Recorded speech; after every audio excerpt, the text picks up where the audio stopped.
जय गुरु जी। संगत जी गुरु जी की डिवाइन कॉल सत्संग प्लेटफॉर्म में आप सभी गुरु परिवार का हार्दिक स्वागत है। अगर कोई भी संगत अपना सत्संग हम लोगों के साथ साझा करना चाहती है तो वो साफ राइटिंग में अपना सत्संग लिखकर हमारी जीमेल आईडी पर सेंड कर सकती है। आपके द्वारा सुनाए गए सत्संग से जो गुरु जी की नई जुड़ने वाली संगत है उन्हें गुरु जी के कल्याण, महिमा, अनुभव के बारे में ज़्यादा से ज़्यादा पता चलेगा। गुरु जी के चरणों में मेरा कोटि कोटि प्रणाम। जय गुरु जी। साथ संगत जी, आज का जो सत्संग मैं आप लोगों के साथ शेयर करने जा रही हूँ गौरी सिंगला आंटी का है और मैं उन्हीं के शब्दों में आपसे सत्संग शेयर करूंगी। गुरु कृपा का वर्णन करने के लिए यदि मुझे 1,00,000 जीभ भी दी जाए तो वह कम पड़ जाएगी। उनकी अनुपम प्रेम और संरक्षण के गणना करना असंभव है संगत जी। प्रथम दर्शन के अवसर से अब तक मैं उनके बारे में उनसे सीख रही हूँ। आज भी किसी पर गुरु कृपा का कल्याण अनुभव सुनकर यही प्रतीत होता है कि उनके समक्ष हम सब बालक सुरक्षित हैं और जिंदगी के सही मान्य सीख रहे हैं। ऐसे गुरु को सत सत प्रणाम मेरा। यह घटना अगस्त 1998 की है। एक दिन मेरे पति अपने कार्यालय से पहले वापस आ गए और बोले कि वह अपने मित्र विंग कमांडर चोपड़ा के साथ गुरुजी के पास जा रहे हैं। उस समय वह किसी संत, सन्यासी या महात्मा पर विश्वास नहीं करते थे। उनका यह निर्णय सुनकर मैं अचंभित हुई। शाम को 6 बज रहे थे और जाकर वे अर्धरात्रि के पश्चात वापस आए, यानी कि जब वो गए 6 बजे और उसके बाद बहुत देर बाद वो वापस आए। उनके लौटने पर मैं पूरा विवरण सुनने को उत्सुक थी कि आप कहाँ गए थे, कैसे गुरु थे, कौन थे, क्या हुआ, बहुत कुछ बहुत कुछ। घर आने के बाद जब वह बैठ गए तो मैंने उन पर प्रश्नों की बौछार कर दी। क्या गुरु जी उपदेश देते हैं? क्योंकि संगत जी बहुत सारे मन में सवाल थे कि गुरु जी कोई प्रवचन देते हैं, उपदेश देते हैं, भविष्य बतवाते हैं अथवा जीवन की दुविधाओं को दूर करने के लिए रत्न या मंत्र देते हैं या कोई जादू टोना करते हैं। बहुत सारे सवाल थे। मेरे पति का उत्तर मेरी आशा के प्रतिकूल था। जितने सवाल मेरे अंदर थे वो सब हटकर कुछ और ही उन्होंने मुझे बताया। थोड़े से शब्दों में उन्होंने मुझे उत्तर दिया। उन्होंने कहा कि गुरुजी ऐसा कुछ नहीं करते हैं। उनकर यहाँ पर गुरुबानी के शब्द बजते हैं, बस। वो कोई प्रवचन नहीं देते हैं, कोई जादू टोना नहीं करते हैं, कोई उपदेश नहीं देते हैं। वो वहाँ पर सिर्फ शब्द और गुरुबानी चलती है। उसके बाद हम सोने लगे और मैंने अपने पति का यह अनुभव एक बीती हुई घटना समझकर छोड़ दिया। मेरा विचार था कि अगले दिन उन्हें पिछली शाम की बात याद भी नहीं रहेगी। मेरे अचंभे की कल्पना कीजिए संगत जी, जब मेरे पति ने मुझे अपने कार्यालय से फोन पर कहा कि वे गुरुजी के यहाँ जा रहे हैं।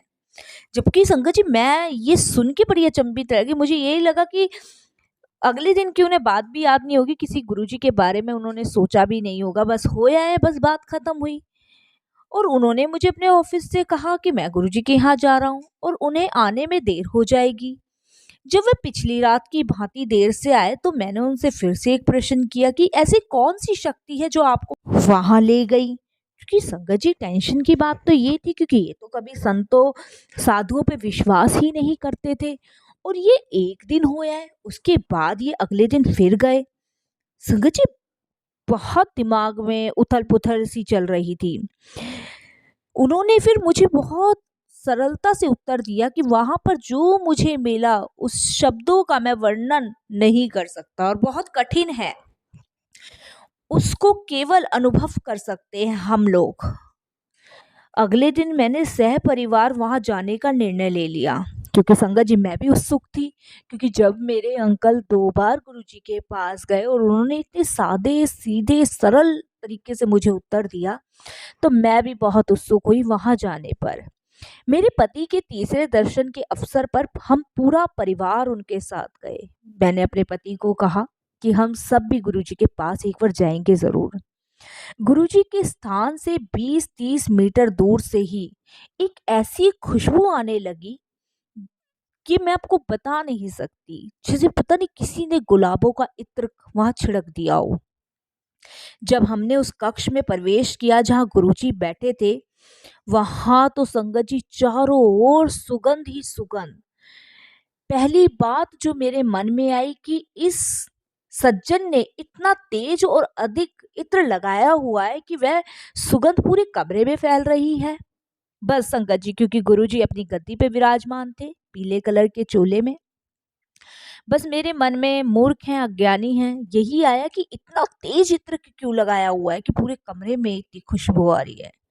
निश्चित रूप से यह कोई बने ठने दिखावटी गुरु हैं। बहुत संगत जी नेगेटिव वाला मन में ख्याल आया। मेरे पति के वर्णन करने पर भी गुरुजी के प्रथम दर्शन मेरे मानसिक चित्रण से बिल्कुल भिन्न था।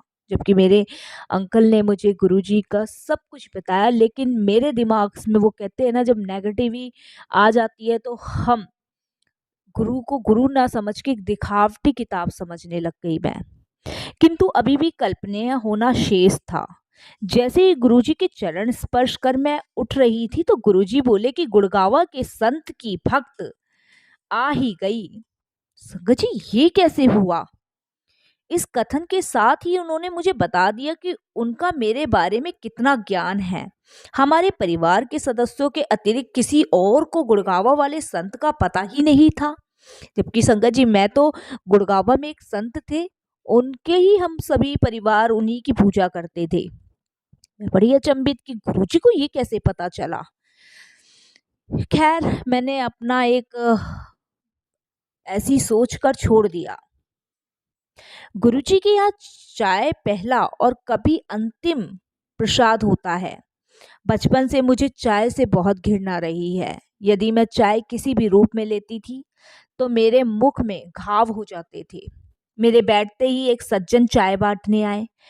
मैं दुविधा में थी कि प्रसाद को मना भी नहीं कर सकती और लूं भी कैसे। अचानक मैंने देखा कि वे आगे निकल गए। मुझे एकदम संतोष हुआ कि ना तो मुझे प्रसाद को मना करना पड़ा और ना ही चाय पीनी को लेनी पड़ी। इस विचार के मन में आते ही संगत जी बहुत अलग सा कुछ विपरीत हुआ।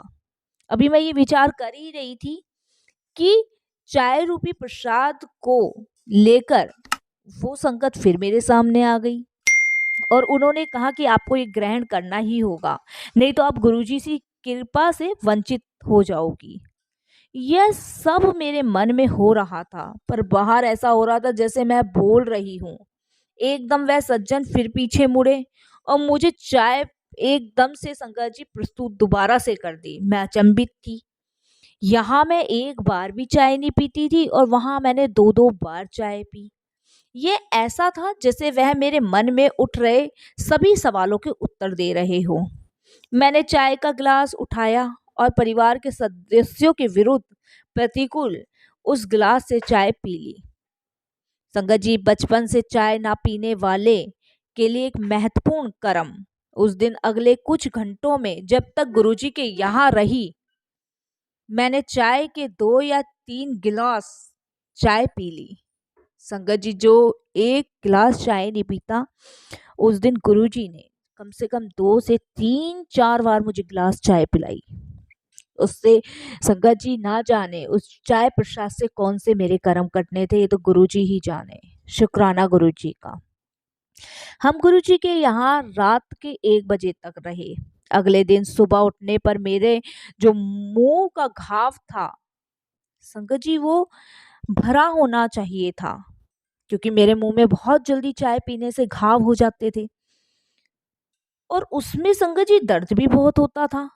पर ऐसा कुछ नहीं हुआ। जबकि मैं रात को डरते डरते सोई कि मैंने इतनी चाय पी है, जरूर मुंह में घाव हो गए होंगे, क्योंकि मुझे एलर्जी थी संगत जी चाय से। डॉक्टरों ने मुझे मना किया था चाय नहीं पीने के लिए, क्योंकि एक जानलेवा बीमारी भी ये बन सकती थी। लेकिन संगत जी, उस दिन जब मैं सो के उठी तो कुछ भी ऐसा नहीं था।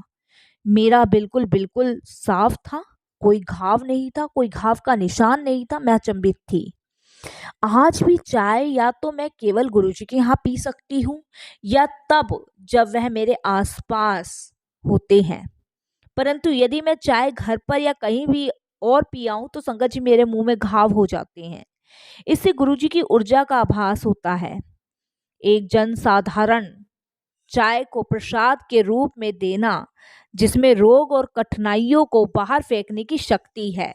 उनकी यहाँ मिली हुई कोई भी वस्तु कभी हानि नहीं कर सकती किसी का भी। और संगत जी, उनके लंगर प्रसाद में, जल प्रसाद में, चाय प्रसाद में वो शक्ति है कि ना जाने कितने जन्मों के रोग, कष्ट, बीमारियां सब निकाल के बाहर फेंक देती है।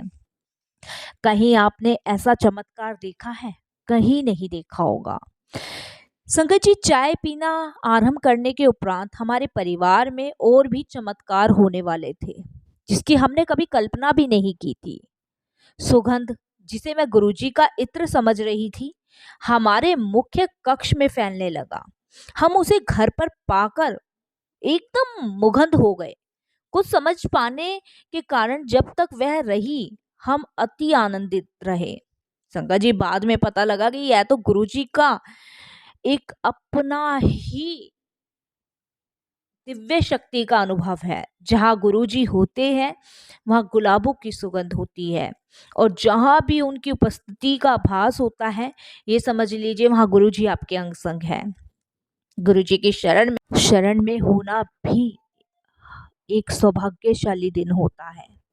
संगत जी, जीवन में सुख और दुख एक दूसरे के बराबर है। सुख के समय आप सगे संबंधियों से घिरे रहते हैं, पर दुख के समय केवल गुरुजी आपकी सहायता कर सकते हैं। अन्य व्यक्ति चाह कर भी आपका सहारा नहीं बन सकता और ना ही कर पाता, क्योंकि अक्सर परिस्थितियों को संभालने में वह उतने ही असमर्थ रहते हैं जितने स्वयं आप। जब किसी की परेशानी होती है तो संगत जी, हम भी नहीं कर सकते, तो दूसरों से तो उम्मीद नहीं कर सकते, लेकिन जब सुख होता है तो सगे संबंधी हमारे साथ होते हैं और हम भी उनके साथ होते हैं। लेकिन दुख में सिर्फ परमात्मा आपके साथ होता है। केवल गुरुजी का निस्वार्थ समर्थन आपके साथ रहता है। अपने किए कर्मों के अच्छे और बुरे फल तो भुगतने ही पड़ते हैं, परंतु गुरुजी के समक्ष प्रकृति भी संगत जी आपके साथ हो जाती है। गुरुजी की किसी भी संगत के प्रतिकूल फल को या तो वे नष्ट कर देते हैं या उसकी मात्रा कम कर देते हैं। जो हमारे कर्म होते हैं ना संगत जी, या तो बिल्कुल ही खत्म कर देते हैं या वो धीरे धीरे उसको नष्ट करते हैं। इसको स्वीकार करने के लिए गुरुजी अपनी संगत के कष्ट अपने ऊपर ले लेते हैं। कौन कर सकता है? कोई नहीं कर सकता संगत जी। मैंने अनुभव किया है कि कष्ट और पीड़ा दूर करने के गुरुजी के अपने ही तरीके हैं। संगत जी, उनके बहुत ब्लेसिंग्स देने के तरीके हैं जो हम संगत आसानी से नहीं समझ पाते। एक बार संगत में बैठे हुए मुझे सिर में बहुत तेज दर्द हो रहा था। यह इतनी अधिक था कि मैं कुछ भी खाने पीने या सोचने में असमर्थ थी। अचानक गुरुजी ने मुझे बुलाया और कहा, उसके सिर में बहुत दर्द है, और मुझे कुछ देर के लिए अपना माथा दबाने को कहा। संगत जी, जबकि सर में दर्द मेरे हैं और माथा गुरुजी अपना दबा रहे हैं। यह कहने के बाद मैं अपने स्थान पर वापस आकर बैठ गई, और अचानक मुझे लगा कि मेरा सिर दर्द एकदम से गायब हो गया।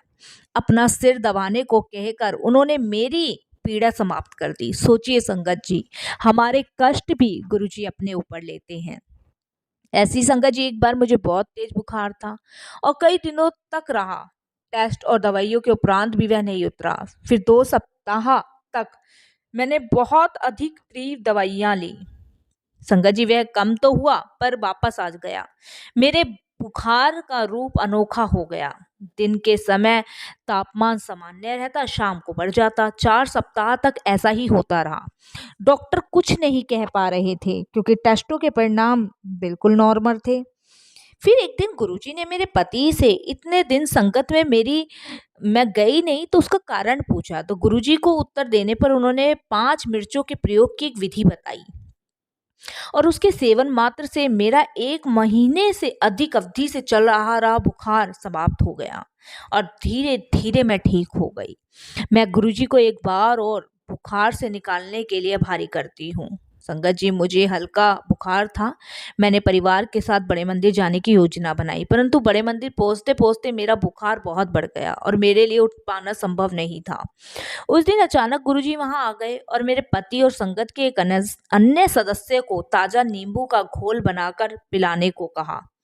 संगत जी, बुखार इतना तेज था ये सोच कर संगत जी मैंने वो गुरुजी ने जो मुझे आज्ञा दी मैंने पी लिया।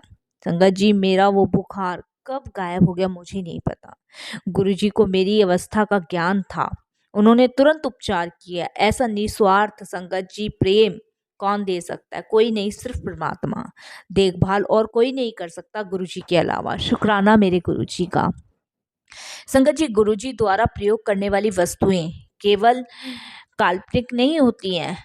ऐसा अक्सर देखा गया है कि वास्तव में गुरुजी को अलौकिक क्रियाओं के लिए इनकी आवश्यकता ही नहीं है। गुरुजी की शक्ति मात्र ही भक्त की समस्त समस्याओं का हल करने में है। उनके लिए कोई भी वस्तु नहीं चाहिए। संगत जी चाहे रुपए हो, पैसे हो, कुछ भी हो, गुरुजी को कुछ नहीं चाहिए। उन्हें सिर्फ अपनी संगत से प्रेम, समर्पण और पूरा ज्ञान चाहिए। संगत जी भौतिक वस्तुओं के प्रयोग से संगत को केवल यह अभ्यास होता है कि उनकी ओर गुरुजी का समर्पण ध्यान है। मेरे पैर के अंगूठे पर किसी कीड़े ने काट लिया था। संगत जी फलस्वरूप वह बहुत सूज गया था, उसमें बहुत दर्द था। जब डॉक्टरों को दिखाया तो उन्होंने मुझे एक मलहम दे दिया। संगत जी उस मलहम को लगाने के बाद भी कोई भी आराम नहीं पड़ा और वो संगत जी बहुत ज्यादा बढ़ता रहा। एक छोटा सा डॉक्टरों ने सुझाव दिया ऑपरेशन कराने का। अचानक उसी दिन मेरे पति के बताए बिना गुरुजी ने मेरे पैर का हाल पूछा, जबकि मेरे पति ने कुछ नहीं गुरुजी को बताया था। पैर में दर्द कम हो गई और उसमें बहुत लाभ हुआ। कुछ ही समय में उसके सब चिन्ह मिट गए। ऐसे हैं गुरुजी की क्षमता, प्यार। सिर्फ गुरुजी ने मेरे अंकल से सिर्फ मेरे पैर के बारे में पूछा और संगत जी फिर गुरुजी ने कोई जाप किया और मेरे पैर का जो भी कीड़ा काट गया था, जबकि ऑपरेशन डॉक्टर ने बोला था, संगत जी बिल्कुल खत्म हो गया, बिल्कुल। इससे भी अधिक अचंभे तब हुआ जब गुरुजी ने हमें शुगर से मुक्त किया। 1999 2000 में मुझे पता लगा कि मुझे वह रोग है, मधुमेह के बारे में। इसकी कोई कोई इलाज नहीं है। इसको केवल अपने खान पीन पे, इन सब चीज़ों पे रोक लगाना होता है या फिर इनकी दवाइयाँ लेनी होती है। किंतु गुरुजी ने मुझे इस रोग से भी मुक्त किया। कुछ ही महीने में बिना दवाइयों के गुरुजी की कृपा से मुझे इस रोग से भी मुक्ति मिल गई। गुरुजी के सादे ढंग से कई गए शब्दों का अर्थ भी अति गूढ़ होता है। संगत जी वास्तव में वह ब्रह्मा के लिए आदेश होते हैं और यदि उनके शब्दों का पालन नहीं किया जाए तो फल अप्रिय हो सकता है। इसीलिए हमें गुरुजी पे कभी तर्क वितर्क नहीं करना चाहिए। जब हमने गुरुजी के पास आना शुरू किया तो गुरुजी ने मेरे पति को सप्ताह में 3 बार सोम, बुध और शुक्रवार को आने को कहा। हमने उनके दिए हुए निर्देश का पालन किया, किंतु कम दिनों की पूर्ति करने के लिए घर से शीघ्र निकलना असंभव होता था। एक दिन जब हम 6 बजे ही पहुंच गए तो गुरुजी ने सत्संग के निर्धारित समय पर आने के लिए कहा। गुरुजी ने हमें कहा 8 बजे ही आया करो। अचार्य रूप से उसके पश्चात ऐसा होने लगा कि हम वहाँ 8 बजे ही पहुँच पाते थे। एक बार हम घर से 6:30 बजे निकल पड़े, परंतु उस दिन वह 25 किलोमीटर का मार्ग इतना व्यस्त मिला कि हम ठीक 8 बजे ही पहुँचे। अचंभे की बात संगत जी ये है कि घर से 7:30 बजे निकलने पर भी हम 8 बजे ही पहुंच पाते थे। संगत जी जब भी हम रास्ते के मार्ग पे जाते थे तो हमें गुरुजी का जो ब्लेसिंग्स नंबर है यानी कि 777 संगत जी 7 नंबर की गाड़ियां ही मिलती थी। और संगत जी गुरुजी के तरीके थे ब्लेस करने के और संगत जी उसी निर्धारित समय पे ही हम गुरुजी के पास पहुंचते थे।